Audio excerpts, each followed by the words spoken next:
Welcome to the Bold Lounge podcast. My name is Lee Burgess, and I will be your host. If you're anything like me, you love hearing inspiring stories of people who have gone on bold journeys and made a positive impact in the world. This podcast is all about those kinds of stories.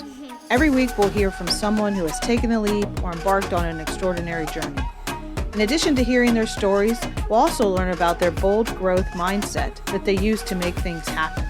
Whether they faced challenges or doubts along the way, they persisted and ultimately achieved their goals. These impactful stories will leave you feeling motivated and inspired to pursue your own bold journey. I believe everyone has a bold story waiting to be freed. Tune in and get ready to be inspired. Hello and welcome to the Bold Lounge podcast. Today we have Michael Clinton, and I'm excited to share not only his bold journey with you, but also some of the things that he's been working on that I think you will find very exciting and informative. Good morning, Michael. How are you doing? It's so great to be with you. How are you, Lee? Terrific. Good, thank you. So first I thought just start off by doing an introduction and sharing who you are and a little bit about your career till now and what you've been up to.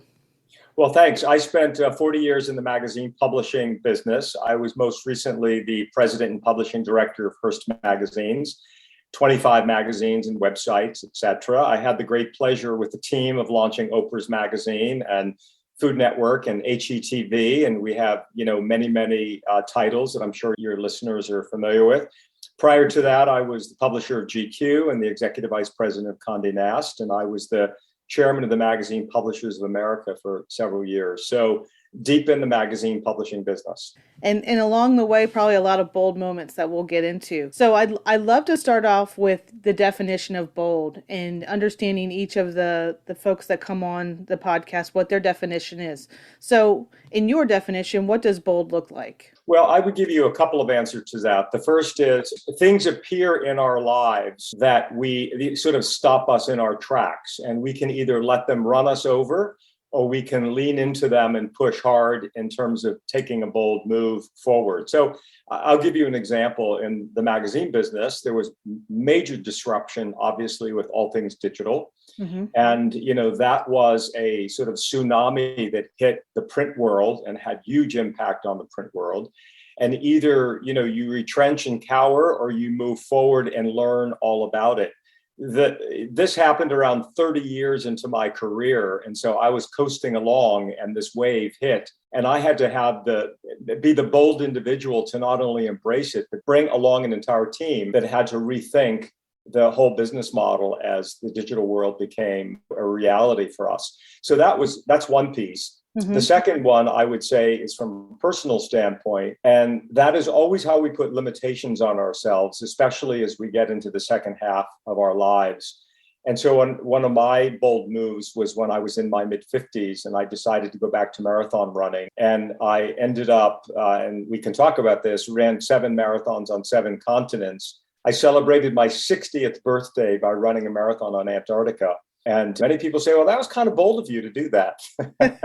More than kind of, for sure. Yeah, I would love to talk about just the mindset of that, because that's one of the things that I also speak with folks around and my clients in different engagements is the growth mindset, and that, the limitations that we place on ourselves sometimes because we're sitting in a fixed mindset type of world, and being able to kind of take control. And how long did it take you? I'm just curious. You decided at a certain point you're going to run these marathons. Was it 7 in a year? Was it 7 over, 2 years? Or how long did it take you to run 7 marathons across 7 continents? Because of busy lives and work lives and family lives, we did one a year. Okay.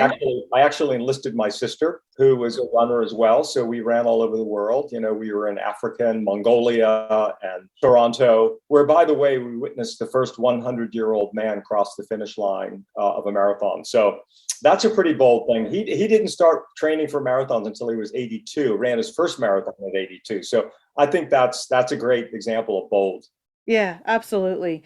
So one of the things that I talk about now, so I'm 50 years old and I actually say it a lot. Like I tell people how old I am. And that's part of your book too, within your book called Roar, of, being proud of your age and telling people your age. And I still enjoy that people think sometimes I'm my daughter's sister, and my daughter's 25, so half my age. And the better health I'm in, the better I feel in my skin. But I think one of the things, whether it's running marathons or changing jobs or taking on something new. I think those are bold moves that a lot of people sometimes don't want to move into, and sometimes they think of their age as being a limit to that. And so when folks are stepping out kind of into that bold zone, which I think is uncomfortable, most likely, it's the beginning of that, I'm not sure how this will go or how it will be received. What have you learned through the stories? So in your book, there's 40 stories of different individuals who have, in some form or fashion, been bold, in my opinion, with what their lives, or had to make some decisions.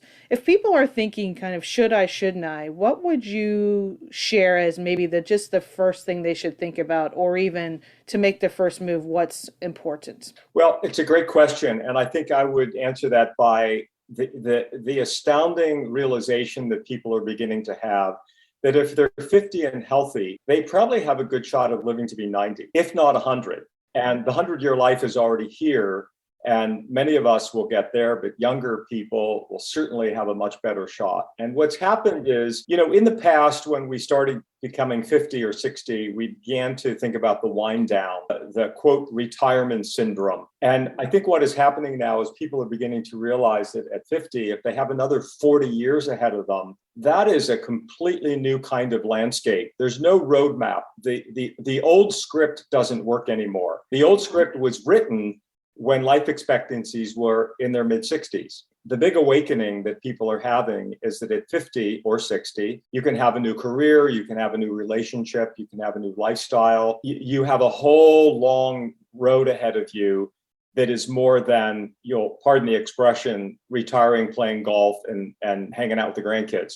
That's just not going to cut anymore because it's not sustainable over a 30, 40-year plus period. So that creates a different kind of mindset that people have to break out of to say, how can I be bold in moving forward? And the 40 people that you mentioned in the book that I interviewed, remarkable people, who started second careers and third careers in a whole new area in their 50s. They completely pivoted into a whole new direction. And they're the role models. I call them the reimagineers because they're the ones reimagining the new script. Right. And they also have taken a step that maybe was unknown, or it doesn't mean they lacked fear, and it doesn't mean that it didn't feel uncomfortable every now and then, but they still went for it. And then I think the one thing that's consistent around those 40 people is that they were in the driver's seat, like I said, and I think they did it. And I think sometimes people just need to hear that they are able to do that. And it could be a micro step. It doesn't have to be a macro. Like my example, and you and I have spoken, I quit my job and started my own business, but that's pretty dramatic, like in the sense of a change. But it was one I knew I needed to make and was excited to make, and it has changed my life for the good. Now I feel like I can live till 100. I don't know if I could have in the way that I was working before, which was just extremely unhealthy. So I think it's helpful for folks to understand that, there are ways to be happier. There are ways to find joy in what you're doing. And I think there's great examples in your book. For sure. I would say that there were 2 or 3 similarities across all of the interviews. One is that they really went deep inside themselves to really try to understand what is it that they wanted to do, where did they want to change. They really did the work. The second thing is they did this over a period of time. This didn't happen in a week or 2 or 3. Many of them did this over the period of a year plus, where they really started thinking about how they wanted to develop a new path in some part of their life. And the third piece was, I would say they all had amazing curiosity and engagement with the world. They had a very positive attitude about, I can do anything. They sort of got rid of this, age appropriate moniker and really focused on person appropriate, acknowledging what they could do at any age. And there's so much research out there now around longevity and what is the new reality, right? And I think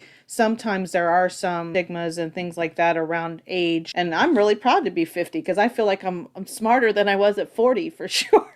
That's true. I mean, first of all, we live in a very ageist culture. Yeah. And so we have self-imposed ageism, but that's all is beginning to change. Every day, 10,000 people in America are turning 65. By 2030, 1 in 5 Americans will be 65. And in 2060, 95 million Americans will be 65 or older. So it's all going to have a different perspective as more and more people move into that age group. Becomes more of the majority in a Yeah. way.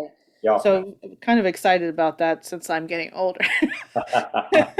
So I'd love to talk about the actual acronym of the book, ROAR. So it's reimagine yourself, own who you are, act on what's next, and reassess your relationship. So I'm a definite lover of acronyms. How did you come up with that? And what was it that pushed you? You're in your third printing of this book, and so it's been out and continues to be successful. What made you think this is the time for this book and this way? Well, I'll go back to this notion of, when we were all turning 50 or 60, we were focused on the wind down, the script that we were given. And I wanted to flip the script and really talk about the wind up and the possibilities that people could have in their lives. So I was out running in the park, in Central Park in New York, where I live. And, I wanted to create something that was sort of informative, educational, entertaining. I didn't want it to be homework. And like you, I'm a big fan of acronyms. And so ROAR is such a great word in terms of, an attitude of moving forward. And so just on a run, I sort of conceptualized it. And I used it as sort of a last lecture with my whole management team before I was stepping out of the day-to-day of my job. I'm now a media advisor to our CEO. I stepped out of the day-to-day just around the pandemic. And the team absolutely loved it. And everyone said, oh my gosh, this is like an amazing roadmap for me moving forward. So I knew I hit a nerve. And so that's when I conceptualized the book and, began the process of publishing it. And you've probably done some bold things. Obviously, we talked around the marathon. You're also a pilot. When did you start flying? When I was about to turn 40, I was the publisher of GQ. I had a great career job. I had a great family and personal life, but I felt I was the most boring person on the planet because all I was doing was working. So I have a bit of an adventure gene in me, which is probably a bold gene. Yeah, I would think so. Yeah, I did 3 things. I went to race car driving school. I went with a group of friends to Africa to climb Mount Kilimanjaro, and I took a flying lesson. And I ultimately became a pilot, and I climbed many mountains around the world. But it sort of created this idea, which I call life layering, which is this idea to create a layer on top of your existing life. So my layer was adventure. Now I am 68, and 68 is the new 68. Is what I like to say. We have to stop saying 60 is the new 40, and we have to own our age and be the role models. So I have 28 years of incredible adventures of, chasing lemurs in Madagascar and hiking mountains in Bhutan and running marathons in Mongolia. My goal when I turn 70 in a couple of years is to hike to the Everest base camp and run a marathon down. It is it's an annual fundraiser. And I want to be able to say, hey, this is what 70 is. This is what 70 can be, not just for myself and for my peers, but I want the kids in my family and just others at 40 to say, wow, I can do that at 70. There's a lot of, runway ahead of me in terms of things. So always pushing myself to do the next adventure, whatever that might be. So in a couple of years, that's going to be a big one. Well, that's a great one. I definitely will be following that along. And I think it's inspiring to others to know that seems like such a big goal, but it's not, like you said, it doesn't have to happen tomorrow. You're working up to that. You're preparing for it. These are things that I think people sometimes put pressure on themselves, like, oh, I have to make the decision today, or this is happening to me. I hear so many times, I'm so busy, I can't think that far ahead. Those are sometimes very frustrating things that I hear just because of the life that I lived. I worry about people are missing the day to day that they should be actually taking in and appreciating. I feel like when people say they're busy or they just can't think ahead that far, but they know they need to make a change, like I worry that they may not ever make that change.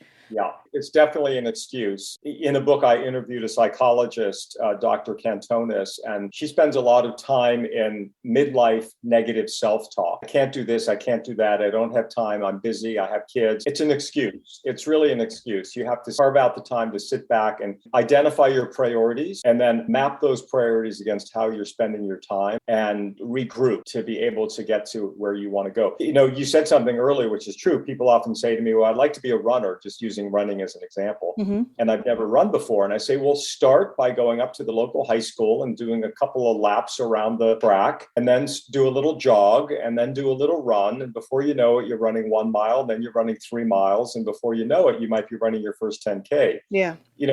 Build up to it. And that is a metaphor for anything that you may want to do, whether it's in the creative world of, writing or being a sculptor or painter, or that's in a new job area where you're learning something new. As I mentioned, the digital side of our business. So sometimes those baby steps lead to big steps and strides. And then before you know it, you're running a marathon. Yeah. And usually around other people who are, trying or starting. I have a mini try this fall, so nothing probably like you do. I'd run it a couple years ago, and then I kind of got out of shape, and I'm working on getting there again by October. And I'm super excited. I'm a terrible swimmer though. I need to work. Me too.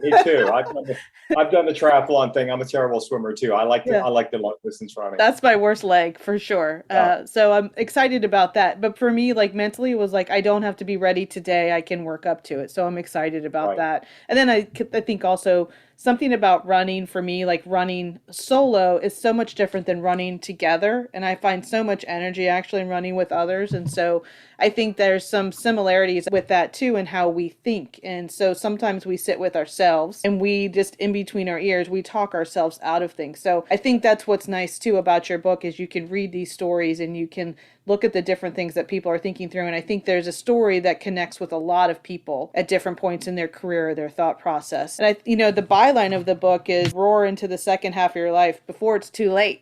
Right. So first when I said that, I was like, ooh, like, what does that mean? But it's true. Right. Like, that's the response I want. Yeah. You have to honor time, which I think is also in your book. So when you think about being bold and honoring time, and I have a hashtag which says life is bold, like, let's just get out there and live it, really. And so it's important to just take advantage of that. But when you're honoring your time or honoring the time that you have left, what are key things that people need to understand about that? Because I think sometimes people have maybe lived a very blessed life where they may not have experienced loss or may think that tomorrow is always promised.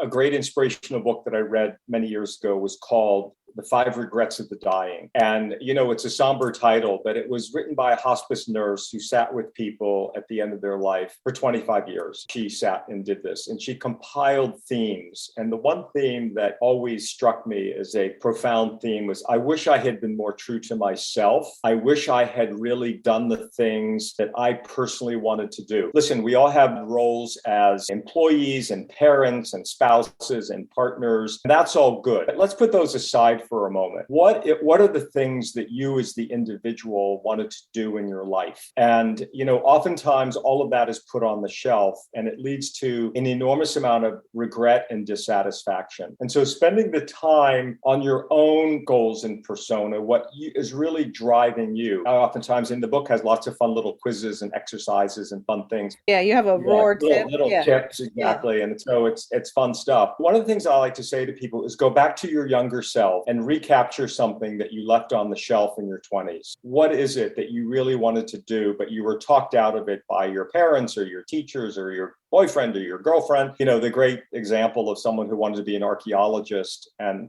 their parents said, there's no future there. You have to become an accountant. So you became an accountant, which is fine. But how do you go back and reclaim that early love and that early interest? That is a good way to honor time in terms of bringing those back into your life. So don't spend your life in regret of what couldn't have been. Spend your life in what could be, and how you reboot it is one great example. And I think as we gain in years, we do understand that thing that our parents told us about time is precious. And especially if you've had loss around you do know that anything could happen any day. So what I like to say is, and this is one of the exercises in the book, you've just been told you have 6 months to live. What are you going to do? That puts you on a hyper thought process that when you step away from it and you've identified what it is that you want to do just in those 6 months, now blow that out over 6 years.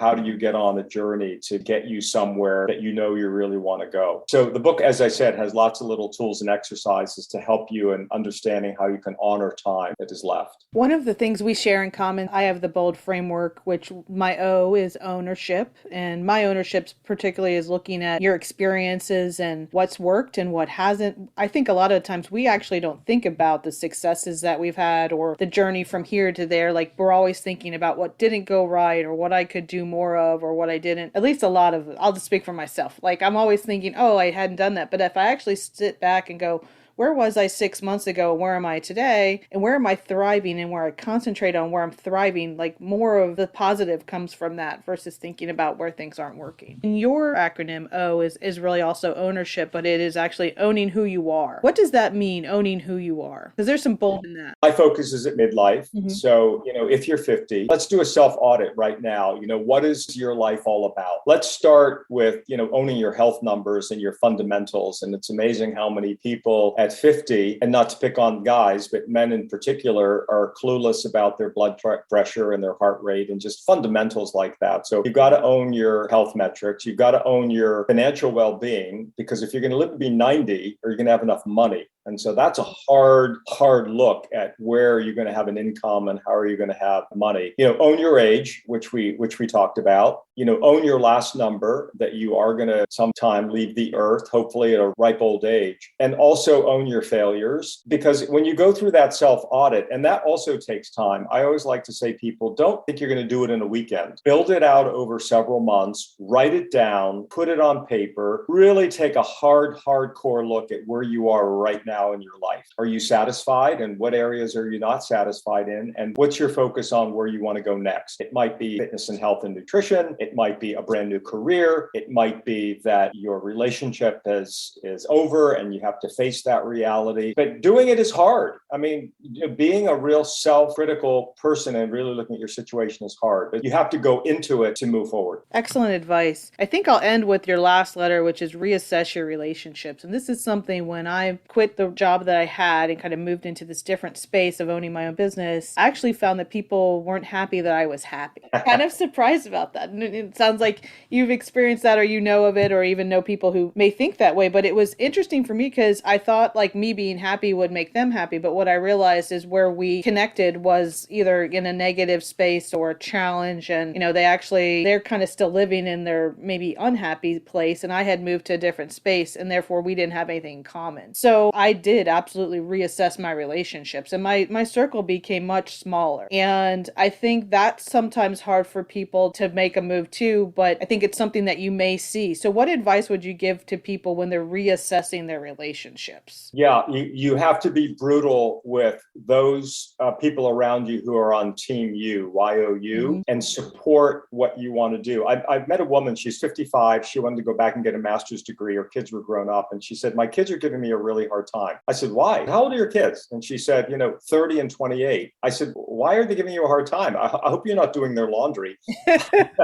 She said, it's probably my fault because I'm available to them 24/7. And I said, well, there it is. They're worried that mom isn't going to be there 24/7, but you have to have your own life. So you have to sit down with your kids and explain to them, why this is important for you personally moving forward. And we all know those stories of spouses and kids and colleagues and friends, and especially longtime friends who you might have known since college, who may be stuck in their own way. And you have to really sort out who's going to be the one to help lift you and be your support system. And that will mean certain people will have to be edited, out of your life as you recreate and reimagine where you're going next. It's important because the people around us are the ones who really give us the ability and the permission to move forward. We've got to start that process with ourselves first. There's a lot of lessons to be learned in that. Yeah, if you think about a bullseye, the way I looked at it was I used to let everyone in the middle, like come all the way into the core. And when I was trying something new or being bold or, just feeling like I'm not sure, I think what was interesting is when everyone was in the middle, it made a lot of noise for me. Like, am I doing the right thing? Is this okay? And like, it would actually stop me from moving forward. And what I realized was maybe some people go to that outer edge, or maybe they fall off. Right.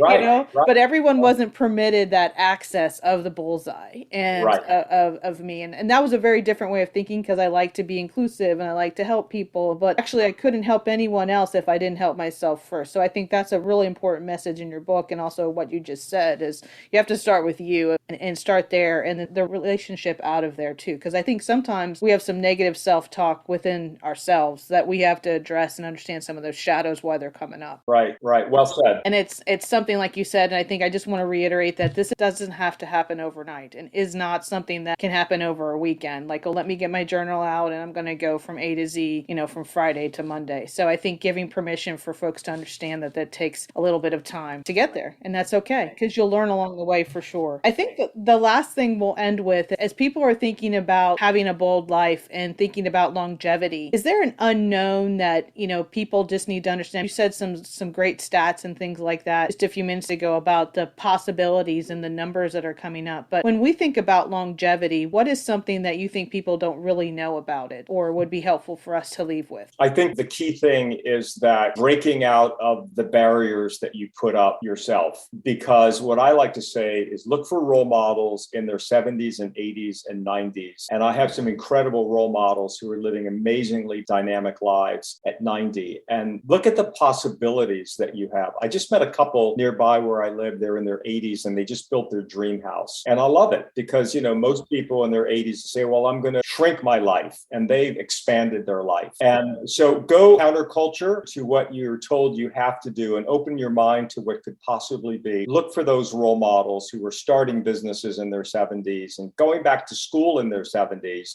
which is happening. Or I love that. I mean, just, look for those people, because I think you're going to see more and more of those. And what I like to say is become one of those people. Be that reimagineer that allows you to be bold in the way you're going to go into the second half of your life. Awesome. Well, thank you so much. I really appreciate you being part of the Bold Lounge podcast, and all the information around the book and contacting and being able to learn more about Roar and what Michael Clinton does is part of the podcast information. So check it out. Thank you very much, Michael. I really appreciate your time today. It's been a great conversation. Thanks, Lee. Great to be with you. Thank you for listening to the Bold Lounge podcast. Through the continuum of bold stories, vulnerability to taking a leap, you will meet more extraordinary people making a positive impact for others through their unique and important story. By highlighting these stories, we hope to inspire others and share the journey of those with a bold mindset. We hope you've enjoyed this podcast and look forward to sharing the next bold journey with you.